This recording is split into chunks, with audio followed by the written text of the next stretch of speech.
So in this video, we're going to talk about my 500% trade on NVDA along with AMD and Tesla. So we're going to hop straight into it with NVIDIA on the screen. We have a 15-minute chart, and this is Tuesday where we created this supply zone. And why is it a supply zone? Because we made a sharp move down, and that's when I drew the box across, right? So after this move down, we headed straight into this 115 area, which is a high probability level on my bigger time frame chart. So we're gonna stick to the 15-minute, but just take my word and know that I got this from a higher time frame. And we bounced there on Tuesday. This was the low. So even if you don't see it on a higher time frame, you know this is an important level because it's the low of the day on Tuesday. Knowing that is a high probability level, you're looking to see if this level will hold up, right? Otherwise, looking for the candles to hold this level as support, whether it's from the wick or from the body of the candle itself. And you could see we had a lot of action under it, Now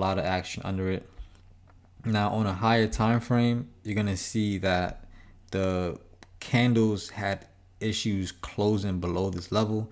On this 15-minute, you could see that it did close, but we quickly came right back up. So after seeing this level roughly hold as support, we seen higher highs, and in order to see higher highs, you got to point out which highs you're actually talking about. And I see this as a high, and I see this as like a mini high.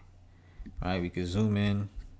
So when I'm coming into the market open, I could see that the price made a higher high by breaking through these highs here. Right now, also you have to take into consideration the lows.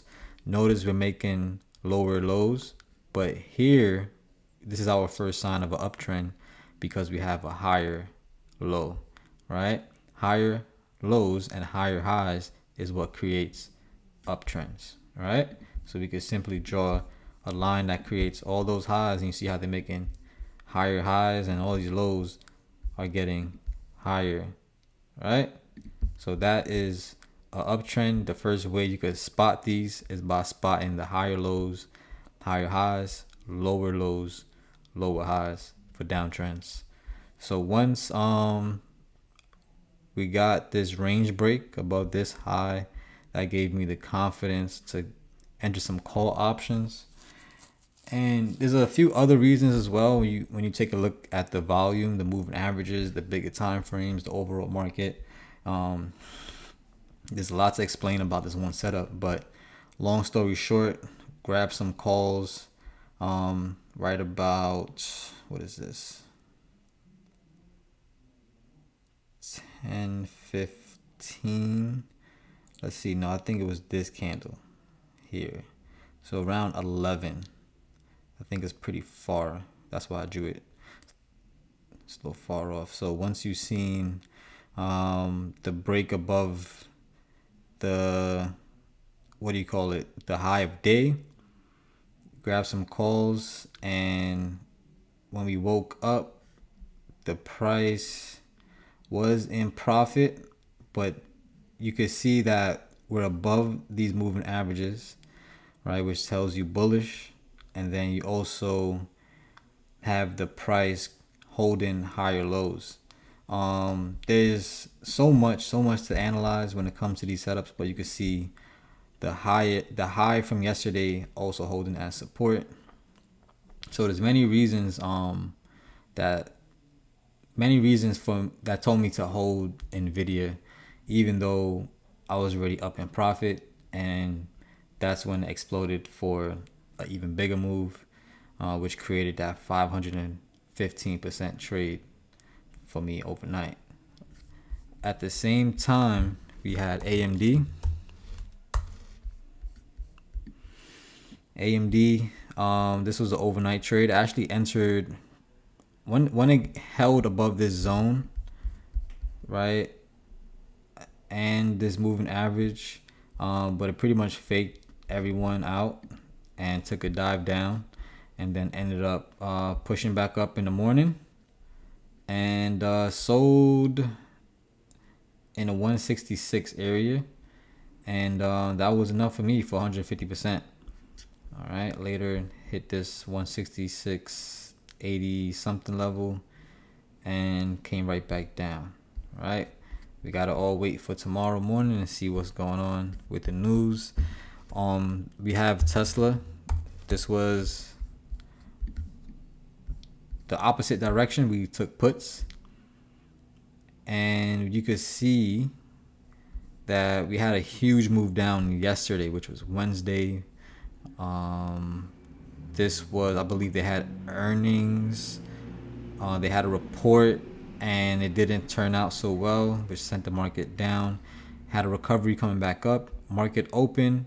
It made everyone think, oh, we're gonna go for a rebound, but then it started dropping. So once it dropped below the pre-market low, right, knowing that everyone who bought is pretty much assed out, right? They got to get out of their positions, and it's a lot more fear in the market once this low is broken.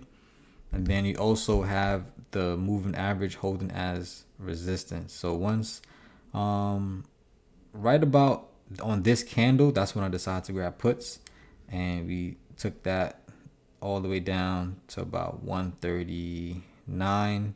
Once I started to see this green candle forming, that's when I exited my play for about 100, and it was 120% was some of the profit that we was up. But once I waited a little bit, it went down to about 108% profit on this trade.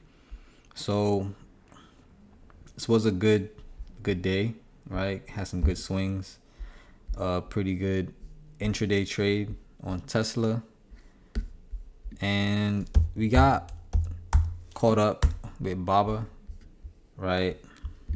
So Baba is one of those trades that didn't do as well, right? Is one of the Chinese stocks, and we're riding that Chinese momentum. And after this gap fill, we thought we would see a nice bounce, which is still honestly valid to make that bounce. It's just with the expiration date being tomorrow, it might not work out for the option itself, right? But the setup is still valid if you take a next week expiration date to catch the move. That's a possibility. Now, what I thought was gonna happen was like another Chinese stock, Futu, which we caught 100. I forgot how much percent we caught, but it's in the last video, and this one pretty much came down the same way Baba did. See that gap? Fill the gap, and then made a huge push right back up, right? So this is what I was expecting. And they're both Chinese stocks. They have the same momentum over the last few days, and it just always doesn't happen as you think it would, but in due timing. So that's the thing with options. You gotta not only get the play right, but the timing on it has to be right as well, or else your premium of the option will decrease if you're not right. So you could set it up where you could be more safe, and you could set it up where you could take more risk but make a bigger reward. So you could find your style, and that's what I help people do. I help people understand how to maneuver in these markets, how to make money with good risk management to make sure you don't lose all your money. If you do, then it's your fault. It's you not managing your own emotions, and that's with anything. So if you guys want to learn more, then send me a DM on Instagram. You guys could hit me up in my email. We have a class coming up next week. It's on Thursday, so I'll post more about that on my Instagram. And yeah, leave a like, comment down below, and I'll see you guys in the next one. Peace.